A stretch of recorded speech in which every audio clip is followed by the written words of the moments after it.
बिस्मिल्लाहिर्रहमानिर्रहीम। अस्सलाम वालेकुम स्टूडेंट्स। क्लास 9 फ़िज़िक्स की बुक है, थर्ड चैप्टर डायनामिक्स। ये चैप्टर जो है आज कंप्लीट एक्सरसाइज जो है विद एमसीक्यूज़। ठीक है, एमसीक्यूज़ पहले मैंने अपलोड किए हुए हैं वीडियो में, कुछ न्यूमेरिकल भी किए हुए थे, लेकिन ये एक्सरसाइज पूरी नहीं हो रही थी, कुछ टाइम भी नहीं मिल पा रहा था। और आज अल्लाह का शुक्र है कि मैंने इसको जो है कंप्लीट कर दिया है। एमसीक्यूज़ के बाद क्वेश्चन नंबर 1 से लेकर जिसमें मोमेंटम है, फिर आपका लॉज ऑफ मोशंस हैं, फिर सर्कुलर मोशन है, फिर फ्रिक्शन है। तो ये लास्ट क्वेश्चन नंबर 12 तक जो है मैंने आज इसको जो है बिल्कुल कंप्लीट करके एक वीडियो बना दी है। 2 वीडियो इससे पहले भी अपलोड की थी जिसमें कुछ पार्ट्स थे इसके, लेकिन आज मैंने तमाम चीज़ों को जो है दोबारा से एक जगह जमा कर दिया है, ताकि अगर आप पूरी एक्सरसाइज करना चाहें तो वो आप कोई चीज़ इसमें रिमेनिंग नहीं है, मैंने सब कर दी है। तो आप इसको जो है लास्ट तक देखिएगा, इसमें हर चीज़ है। लास्ट में मैंने बच्चों के लिए सेल्फ़ असेसमेंट भी रखा है।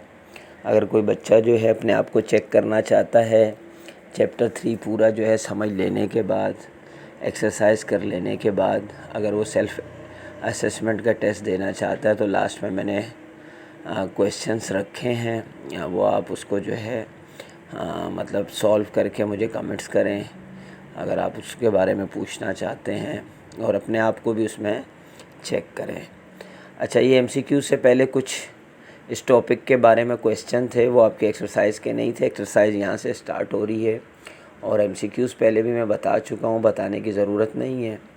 आप इनको जो है वो नोट करते रहें, और जो है फिर जो न्यूमेरिकल्स हैं इसमें जो रेगुलर हैं, बिल्कुल मतलब 1 2 3 से जो चल रहे हैं उसमें कोई गैप नहीं है, वो आप देख लेंगे। इसमें एमसीक्यूज़ में फर्स्ट का जो है इनर्शिया है, सेकंड का मास है, थर्ड का मोमेंटम है, 4 का रिमेन कांस्टेंट है, 5 का ग्रेविटेशनल पुल है, 6 का जो है FA1/m है, और 7 का अवे फ्रॉम सेंटर है, 8 का जो है वो रफनेस ऑफ सरफेसेस है, और 9 का जो है वो ऑल आर ट्रू है, और 10 का जो है 1.6 मीटर पर सेकंड है।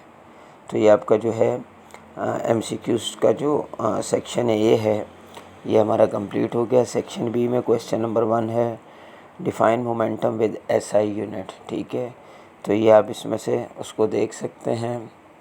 और नेक्स्ट क्वेश्चन जो न्यूमेरिकल है, find the momentum of a body of a mass 6 kg moving with a velocity of 25 metre per second. ठीक है, तो ये पहले भी मैं कर चुका था, 150 न्यूटन्स आया था इसका आंसर। लेकिन दोबारा से मैंने एक प्रॉपर उसमें जो है, ताकि आपको सीक्वेंस के साथ जो है वो मिल जाए। नेक्स्ट इसी का पार्ट है C, what will be the velocity if the momentum becomes 200 newtons. अगर मतलब न्यूटन्स को जो है फोर्स को 200 कर दिया जाए तो फिर वेलोसिटी कितनी होगी। मास तो वही 6 kg है। ठीक है, तो ये जो है इसको भी मैंने आपको सॉल्व करके दे दिया था। 33.33 मीटर पर सेकेंड वेलोसिटी आएगी। उसके बाद जो है क्वेश्चन नंबर 2 का ये है, when a free falling object move toward earth due to pull of earth on it, does earth also move toward that object due to reaction, explain.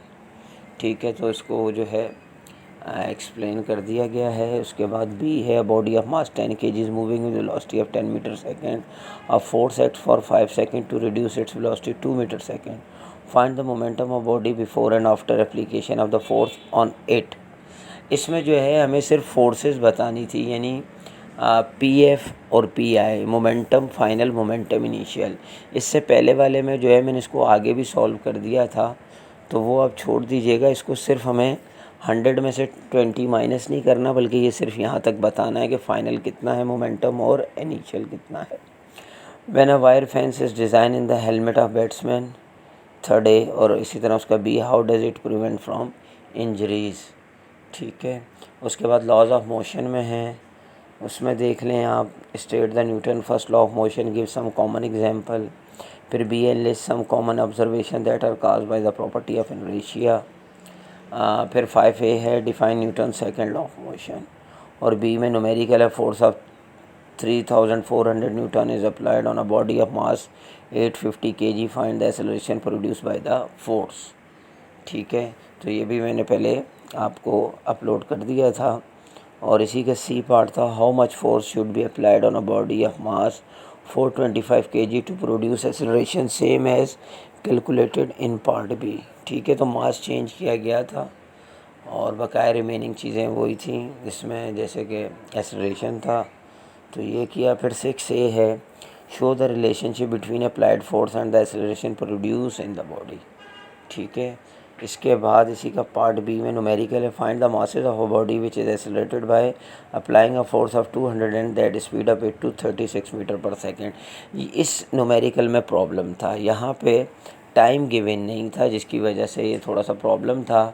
तो मैंने इसको 1 सेकेंड रखा है, ताकि कोई भी आप इसमें रख सकते हैं, क्योंकि बुक की गलती है, इसमें टाइम नहीं दिया गया, आप कोई भी टाइम अज्यूम कर सकते हैं।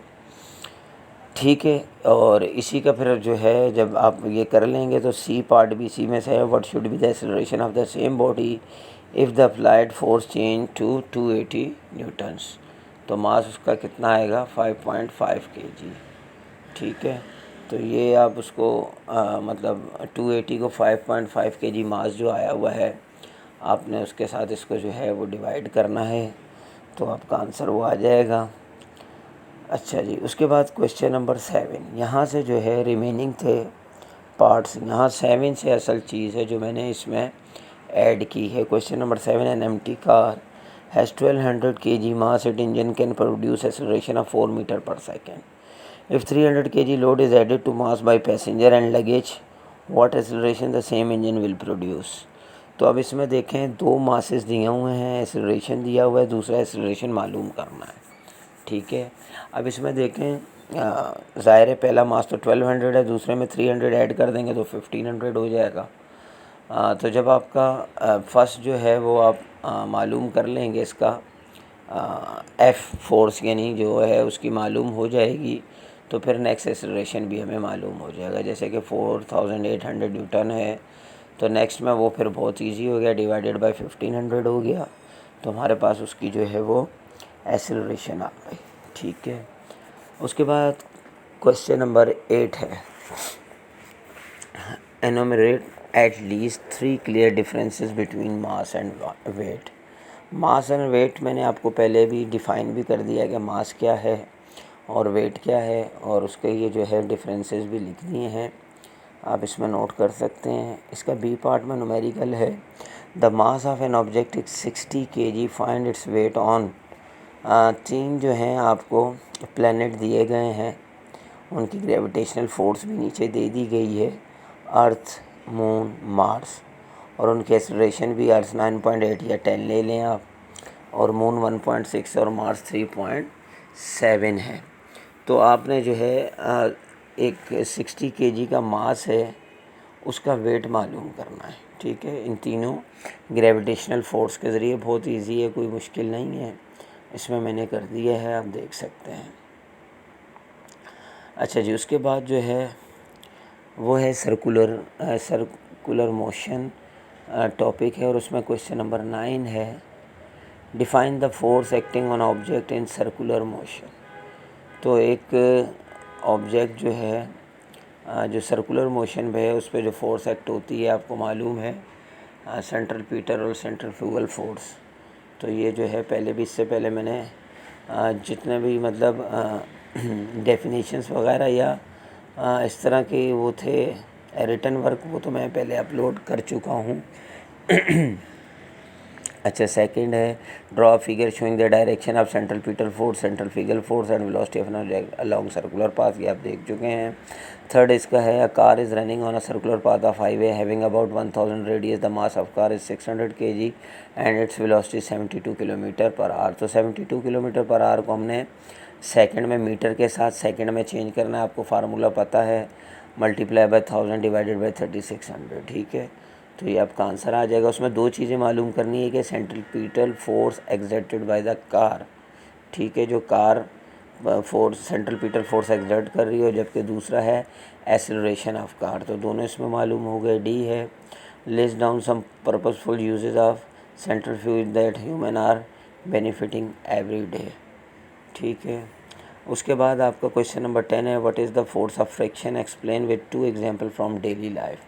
तो ये दे दी गई हैं, इसमें आप देख सकते हैं। उसके बाद 10B न्यूमेरिकल है block is place on a wet slippery floor, the mass of a block is 15 kg but when it is pulled through a string and spring balance it show force equal to 3 and find the coefficient of friction.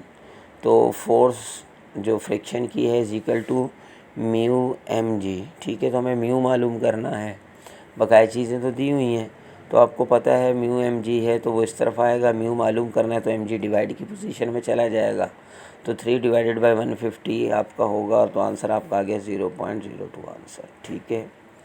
अच्छा, उसके बाद जो है question number 11 है how anti lock braking system prevents the risk of sliding. जो गाड़ियों में आजकल ये सिस्टम आ रहा है ब्रेकिंग सिस्टम का कि आप गाड़ी को ब्रेक लगाते हैं तो टायर मतलब गाड़ी रुकने के बाद टायर जो है वो ऑटोमेटिक दोबारा गाड़ी जो है वो चल पड़ती है। तो इसमें ये जो है मैंने इसका ये आंसर लिख दिया है, आप इसको देख लें। उसके बाद सेकंड है list any 4 uses of ruling friction every day. तो ऑब्जेक्ट विद रूलिंग फ्रिक्शन जैसे ट्रक्स टायर है, बॉल बेयरिंग है, सॉसर बॉल है, और इसी तरह बेस बॉल है, मतलब जो ऐसी चीज़ें जो गोल हों, रोल हों और वो रोल करती हों। ठीक है। फिर है 12A का when air filled balloon is release. तो जब ये हवा निकलती है गुब्बारे में से, तो इसमें देखें मैंने ये थोड़ा सा लॉन्ग लिखा हुआ, अगर आप इसको लिखना चाहें तो इसकी 5 लाइन से लिख सकते हैं, this is why when a balloon is release से। फिर है riding a bicycle needs continuously pedalling. तो आपको पता है जब तक हम पैडल फोर्स करेंगे तो साइकिल तेज़ी से चलती रहेगी, और उसके बाद अगर हम पैडलिंग छोड़ देंगे तो आहिस्ता आहिस्ता साइकिल फ्रिक्शन की वजह से रुक जाएगी।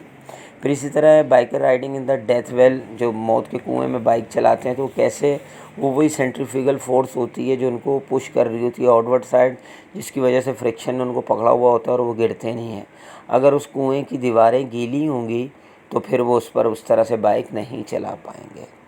फिर नेक्स्ट है you always feel a pull back whenever you pull heavier object. जब महसूस करते हैं कि आप कमर पे कोई चीज़ वज़नी उठाएं तो वो आपको पीछे को खींचती है और आप उसको आगे ले जाने के लिए झुक जाते हैं। इसमें यही लिखा गया है कि आपको जब वो बैकवर्ड खींचती है तो आप जो है लीन फॉरवर्ड होते हैं, आगे को झुककर उसको चीज़ को अपने बोझ को उठा के रखते हैं।